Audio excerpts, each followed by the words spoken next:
तुम्हाला माहिती सांगतो की आमचा हा वृद्धाश्रम 2017ला चालू झाला आणि त्यामध्ये सर्वात महत्त्वाचं आम्ही जे रामगिरी महाराजांच्या दिंडीमध्ये सलग 5 वर्ष एक सेवा दिली सिक्युरिटी म्हणून, त्यातून आम्हाला ही संकल्पना सुचली की जे त्या दिंडीमध्ये निराधार आजी आजोबा येतात तर त्यांना मुलं नाही मुली नाही आणि असे आजी आजोबा आयुष्याच्या 60 नंतर त्यांना पुढे आधार नाही राहत, तर अशांना आधार देण्यासाठी आम्ही हा वृद्धाश्रम चालू केला आणि 5 वर्ष आम्ही सेवा केल्यानंतर रामगिरी महाराजांना विचारलं की मला अशा लोकांची सेवा करायची की त्यावेळी माझं वय 60 झालं होतं आणि 60 नंतर हा बोनस आहे आमचा, या बोनस मध्ये काहीतरी सत्कर्म करावं आणि महाराजांना विचारलं की इतर जे वृद्धाश्रम आहे बरेचसे हे 5,000, 10,000, 20,000 घेऊन त्या आजी आजोबांना सांभाळतात किंवा त्यांच्या पालकाकडून पैसे घेऊन सांभाळतात, परंतु ज्यांच्याकडे काही नाही अशा निराधारांना मोफत अन्न, वस्त्र, निवारा, औषधोपचार, संपूर्ण सेवा मोफत द्यायचा माझा विचार आहे।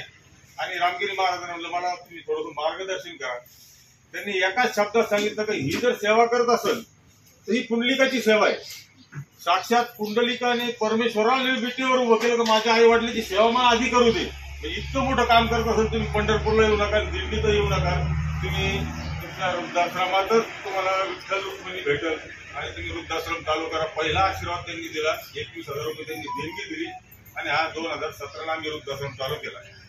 त्यावेळेस मी पुण्याला होतो, माझी मिसेस शिक्षिका होती, तर तिला सांगितलं का असं असं आहे आपल्याला वृद्धाश्रम करायचा। तिने म्हणली ठीक आहे। तर त्यावेळेस मला तिने म्हणजे विशेष म्हणजे प्राध्यापक वर्गांना नाही सांगतो, शिक्षिकांनी हे उभं केलेलं आहे।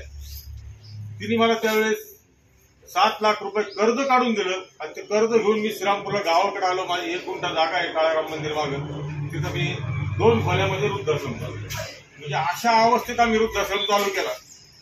आणि मोफत म्हणलं इतकी गर्दी का अक्षरशः पहिल्याच दिवशी आमची 8 ची कॅपॅसिटी होती, 2 रूम मध्ये 4-4 बसायचे आणि पहिल्याच दिवशी 7 आजी आजोबा आणि इतकी गर्दी व्हायला लागली का अक्षरशः त्या पलंगावर एक आजी, पलंगाच्या खाली 2-2 विटा लावून खाली एक आजी झोपायची, वरती एक आजोबा, खाली एक आजोबा झोपायची। इतके वाईट अवस्थेत एक आजोबा 80-85 वर्षाचे आले आणि अक्षर थरथरता हाताने आले, मला काका मला आश्रमात घ्या। मला माझ्याकडे जागा नाही जात, हे पाय नाही मी बाहेर ओसरीवर झोपन म्हणलं नाही मी नाही करू शकत। अक्षरशः इतके रडले ते 85 वर्षाचे आजोबा आणि शेवटला मीच थरथरल्या हाताने त्याला परत पायरी सोडून खाली पाठवलं। म्हणजे मला एक नालायकपणाची भावना झाली की माझ्या बापाला मी घरात घेऊ शकत नाही, इतकं वाईट वाटलं।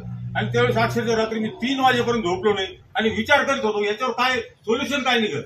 आणि त्या संकटातून संधी मला अशी मिळाली तर माझ्या आश्रमात जे 15 आजी आजोबा होते याच्यामध्ये बऱ्याच जणांना काही मुलं, काही ना मुली, काही नातवंड होते आणि डोक्यात लगेच क्लिक झालं का अशांना जर आपण समुपदेशन केलं तर काय हरकत आहे। आणि दुसऱ्या दिवसापासून मी समुपदेशन करायला लागलो।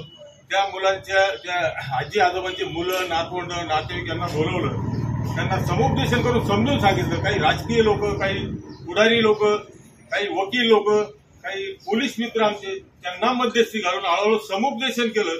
आणि अभिमानाचं सांगावं असं वाटतं या 7 वर्षात मी 51 आजी आजोबांना परत त्यांच्या कुटुंबात पाठवलं। हे फार मोठं यश आहे। वृद्धाश्रम आपल्याला काढायचं नाही, हिंदू संस्कृतीमध्ये वृद्धाश्रम हा शब्दच नाही, परंतु नाविलाजाने ज्यांना कुणी नाही अशांसाठी काळाची गरज झाली।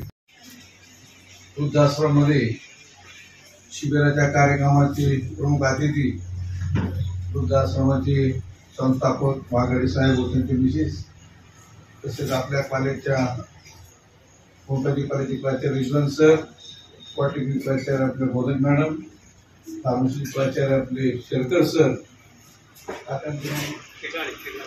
खिलाडे साहेब, सर्व शिक्षक, शिक्षक, कर्मचारी, विद्यार्थ्यांनो व वृद्धाश्रमामध्ये असलेले आपले सर्वांचे माता पिता, सर्वांना मी प्रथम आज शुभेच्छा देतो।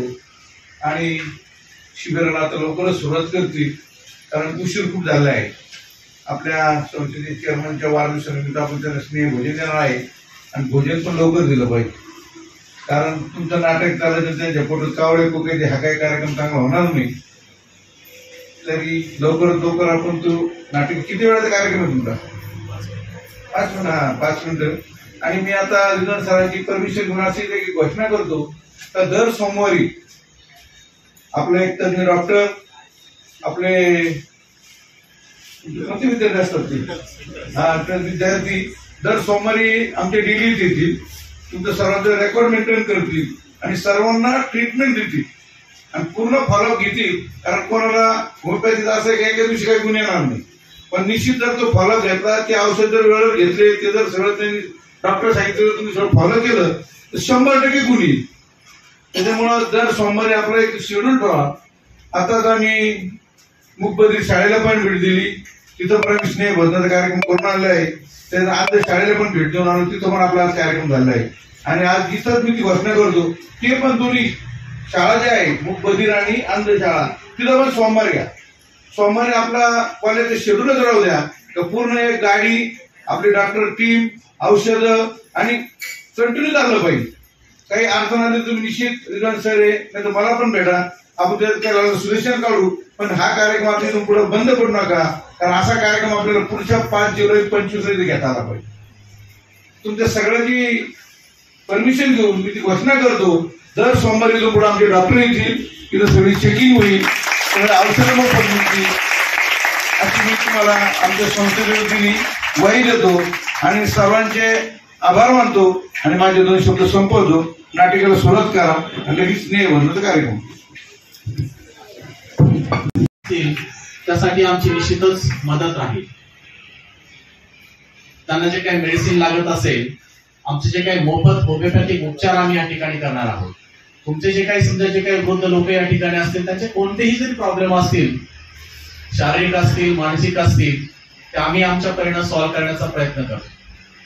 आज या ठिकाणी कार्यक्रमासाठी शरदचंद्रजी पवार होमिओपॅथिक मेडिकल कॉलेजचे व सेवा ट्रस्टचे संचालक माननीय श्री दिलीप दादा पवार या ठिकाणी आले आहेत. तसेच अजितदादा पवार कॉलेजचे प्राचार्य सो पूनम मोदक, तसेच फार्मसी कॉलेजचे प्राचार्य डॉक्टर शेरकर, शरदचंद्रजी पवार होमिओपॅथिक मेडिकल कॉलेजचे प्राचार्य डॉक्टर रिजवान सर आज या ठिकाणी त्यांनी भेट दिली आणि थोड्याच वेळात आपण या ठिकाणी शिबिराला देखील सुरुवात करणार आहोत.